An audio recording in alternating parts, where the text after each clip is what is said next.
हरिपुर नामक एक शांत गांव प्राकृतिक सुंदरता से भरा हुआ था। यहाँ की हरियाली और पहाड़ियों के बीच बसे इस गांव में लोग अपनी साधारण जिंदगी जीते थे। गांव के मुखिया प्रदीप एक धनी किसान था। वह गांव के लोगों की मदद करता था और उसके पास एक बड़ा परिवार था। प्रदीप की माँ सरस्वती एक सख्त महिला थीं जो परिवार की हर बात पर नज़र रखती थीं।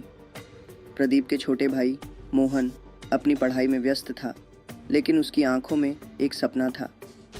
एक दिन प्रदीप की शादी की बात पूरी हुई। राधिका नाम की एक लड़की जो दूर के गांव से थी, उसकी दुल्हन बनकर आई। राधिका बेहद खूबसूरत थी, लेकिन उसका एक रहस्य था। हमेशा उसका चेहरा घूंघट में छिपा रहता था। गांव के सभी लोग उसके बारे में जिज्ञासु थे, लेकिन उसे देखने की हिम्मत नहीं जुटा पाए। राधिका के गांव में आने के बाद अजीब घटनाएं शुरू हुईं। गांव के जानवर बीमार होने लगे और फसलें जल्दी सूखने लगीं। लोग अंधविश्वास का शिकार हो गए और कहने लगे कि राधिका के आने से यह सब हुआ है। कुछ ने उसे डायन कहकर पुकारना शुरू कर दिया। प्रदीप ने कई बार अपने दोस्तों से कहा, राधिका मेरी पत्नी है और वह कभी बुरी बात नहीं कर सकती, लेकिन गांव के अन्य लोग इसके विपरीत सोचते थे। एक दिन गांव के वृद्धों ने फैसला किया कि उन्हें राधिका की सच्चाई जानने के लिए कुछ करना चाहिए। उन्होंने एक साधु को बुलाने का निर्णय लिया जो इस मामले का निवारण कर सके। साधु का नाम था बाबा रामनाथ। वह गांव में आए और सभी ने उनका स्वागत किया। बाबा ने गांव वालों को समझाया कि उन्हें बिना सबूत राधिका पर आरोप नहीं लगाना चाहिए, लेकिन गांव के कुछ लोगों में यह विश्वास नहीं हुआ। उन्होंने साधु से कहा कि वे राधिका की जांच करें। बाबा ने राधिका को एक पैर की अंगुली से चुनने के लिए कहा। अगर तुम सही हो तो तुम पर कोई बुरी शक्ति नहीं होनी चाहिए, बाबा ने कहा। राधिका ने आहिस्ता से घूंघट उठाया। गांव वालों ने उसे ध्यान से देखा, लेकिन उसके चेहरे पर कोई बुराई नहीं देख पाए। एक रात गांव में एक तेज तूफान आया। सभी लोग अपने घरों में सुरक्षा के लिए छिप गए। प्रदीप और राधिका दोनों ने एक दूसरे का हाथ थाम रखा था। तूफान के बाद गांव के कुछ लोग मिलकर राधिका को बाहर लाए और कहा, हमें तुम्हारे सच को जानना है। अगर तुम डायन नहीं हो तो हमें विश्वास दिलाओ। राधिका ने कहा, मैं ऐसी कोई भी चीज़ नहीं हूँ। मैं बस अपने परिवार के लिए यहाँ आई हूँ। मैं किसी को नुकसान नहीं पहुँचाना चाहती। लेकिन गांव वालों ने इसे नहीं माना। उन्होंने फिर से साधु को बुलाने का निर्णय लिया। साधु ने कहा कि उसे 3 रातें और यहाँ रहना होगा ताकि वह सब कुछ देख सके। तीसरी रात को साधु ने सभी को एक जगह इकट्ठा करने के लिए कहा। आप सभी को सच्चाई जाननी होगी। राधिका में एक शक्ति है, लेकिन उसका उपयोग सिर्फ अच्छे कामों के लिए है। अगर आप उसे डराएंगे तो वह अपने जादू से आपके लिए बुरी बातें कर सकती है। गांव वालों को समझ में आया कि उन पर अंधविश्वास हावी हो रहा था। उन्होंने साधु से पूछा कि वह राधिका की शक्तियों की जांच कैसे करेंगे। साधु ने कहा, हमें राधिका के सामने एक चुनौती लानी होगी। उसके मुंह से सच्चाई निकलवानी होगी।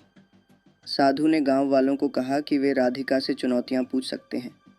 जैसे ही राधिका को बताया गया, उसने घूंघट उठाया और कहा, आप मुझसे कोई भी सवाल पूछ सकते हैं।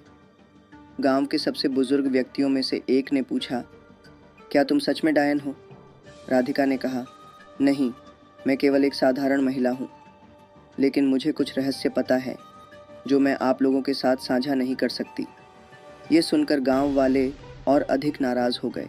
एक रात जब सभी सो रहे थे, राधिका ने बाहर जाकर चांद की रोशनी में बैठना शुरू किया। उस समय उसने महसूस किया कि उसके पास एक अनोखी शक्ति है। उसे पता था कि अगर उसने अपनी शक्तियों का उपयोग किया तो गांव वाले और डर जाएंगे, लेकिन वह सिर्फ एक बार अपनी क्षमता दिखाना चाहती थी। उसी समय गांव के एक आदमी ने कहा, राधिका, मैं जानता हूँ कि तुम क्या कर सकती हो। वह अचानक दृश्य में आया। वह लड़का मोहन था, प्रदीप का भाई।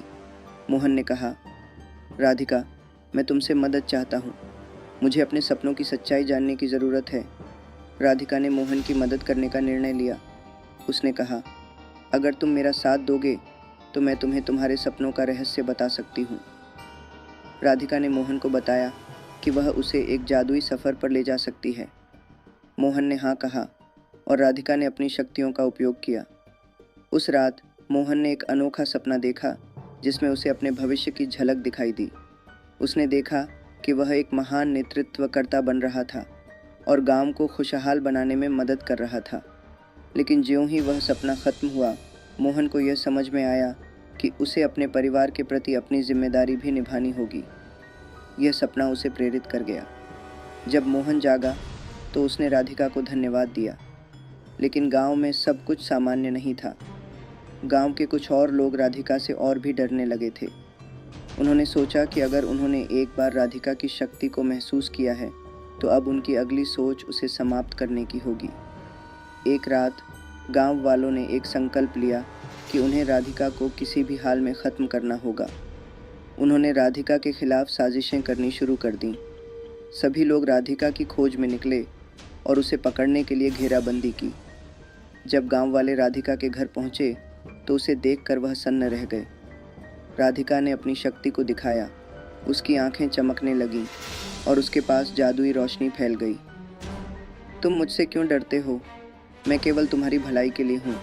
अगर तुमने मुझे नुकसान पहुँचाया तो तुम्हें इसकी कीमत चुकानी पड़ेगी, राधिका ने कहा। गांव वालों ने हिम्मत नहीं हारी। उन्होंने राधिका को पकड़ने की कोशिश की, लेकिन राधिका की शक्ति ने बलिदान के साथ उनका सामना किया। सभी लोग डर गए और भागने लगे। अगली सुबह गांव में फिर से हलचल मच गई। लोगों को पता चला कि राधिका ने उन्हें बचाया था। उन्होंने अपनी आंखें खोलीं और समझ गए कि उन्होंने कितनी बड़ी गलती की थी। राधिका के प्रति उनकी धारणा बदलने लगी। प्रदीप ने गांव के सभी लोगों से कहा, हमें राधिका पर विश्वास करना चाहिए। उसने हमें एक नया जीवन दिया है। हमें उसके साथ मिलकर गांव की भलाई करनी चाहिए। धीरे धीरे गांव वालों को अपनी गलती का एहसास हुआ और उन्होंने राधिका को अपनाया। राधिका ने एक रात गांव वालों को बुलाया और कहा, मैंने आप सभी को एक बात बतानी है। मैं एक साधारण व्यक्ति नहीं हूँ। मैंने यह सब किया ताकि आप सभी को यह दिखा सकूं कि एक व्यक्ति की पहचान उसके बाहरी स्वरूप से नहीं होती, बल्कि यह उसके कार्य और विचारों से होती है। गांव वालों को यह समझ में आने लगा कि उन्होंने बिना सोचे समझे राधिका पर आरोप लगाया था। ये सुनकर सरस्वती, प्रदीप की माँ, गहरी सोच में पड़ गई। अब राधिका हरिपुर गांव की बहू बन गई थी। उसने अपनी शक्तियों का उपयोग गांव की भलाई के लिए करना शुरू किया। राधिका ने गांव को संगठित रहने में मदद की और लोगों को शिक्षित किया। ऐसे में राधिका का नाम घूंघट वाली देवी पड़ गया और वह सबकी प्रिय बन गई। मोहन ने अपने सपनों को पूरा करने और गांव को समृद्ध बनाने का निर्णय लिया। राधिका ने उसे सलाह दी और दोनों ने मिलकर कई योजनाएं बनाई। समय के साथ हरिपुर गांव एक खुशहाल गांव बन गया। लोग राधिका की आदर्शों से प्रेरित होकर अपने काम में जुट गए। उन्होंने समझा कि एकता में ही शक्ति है। राधिका और प्रदीप ने मिलकर गांव की मूलभूत सुविधाएं प्रदान की और लोगों के लिए रोजगार के अवसर खोले। गांव के युवा लोग अपनी पढ़ाई पूरी करने के बाद गांव वापस लौटने लगे और नए विचारों के साथ गांव को आगे बढ़ाने में मदद की। हरिपुर की पहचान पूरे क्षेत्र में एक आदर्श गांव के रूप में बन गई। प्रदीप और राधिका का प्यार और विश्वास एक दूसरे के प्रति और मजबूती से बढ़ता गया। उन्होंने एक दूसरे का हाथ थामकर हर मुश्किल का सामना किया और एक दूसरे को हर परिस्थिति में साथ दिया। गांव के लोगों ने उनके संबंधों को भी एक आदर्श मान लिया। इसी प्रकार हरिपुर हुआ एक साथ में एक परिवार। राधिका की घूंघट वाली पहचान ने गांव वालों के दिलों में एक विशेष स्थान बना लिया। सभी ने यह सीखा कि बाहरी रूप से देखने की बजाय इंसान के कर्मों पर विश्वास करना चाहिए। कुछ वर्षों बाद गांव में एक नया उत्सव मनाया गया, सच्चाई का उत्सव। इस उत्सव के दौरान गांव के लोग राधिका और प्रदीप को सम्मानित करने के लिए जुटे। राधिका ने कहा, यह सब हमारी एकता और विश्वास का परिणाम है। हमें एक दूसरे की ताकत बनना चाहिए और एक दिशा में चलना चाहिए। उत्सव के दौरान गांव वालों ने बुराई और अंधविश्वास के खिलाफ एक स्वर में आवाज़ उठाई। उन्होंने यह तय किया कि वे कभी भी किसी व्यक्ति का मूल्यांकन उसके बाहरी स्वरूप या सुनने में अजीब संदेशों के आधार पर नहीं करेंगे।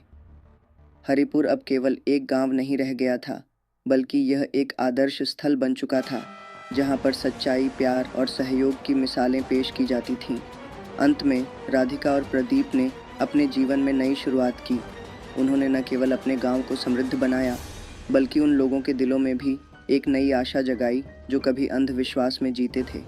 राधिका ने साबित कर दिया कि प्यार, विश्वास और एकता से हर मुश्किल का समाधान हो सकता है। इस प्रकार घूंघट वाली बहू ने गांव में एक नई सुबह की शुरुआत की, जो सच्चाई, संतोष और विश्वास की कहानी बन गई।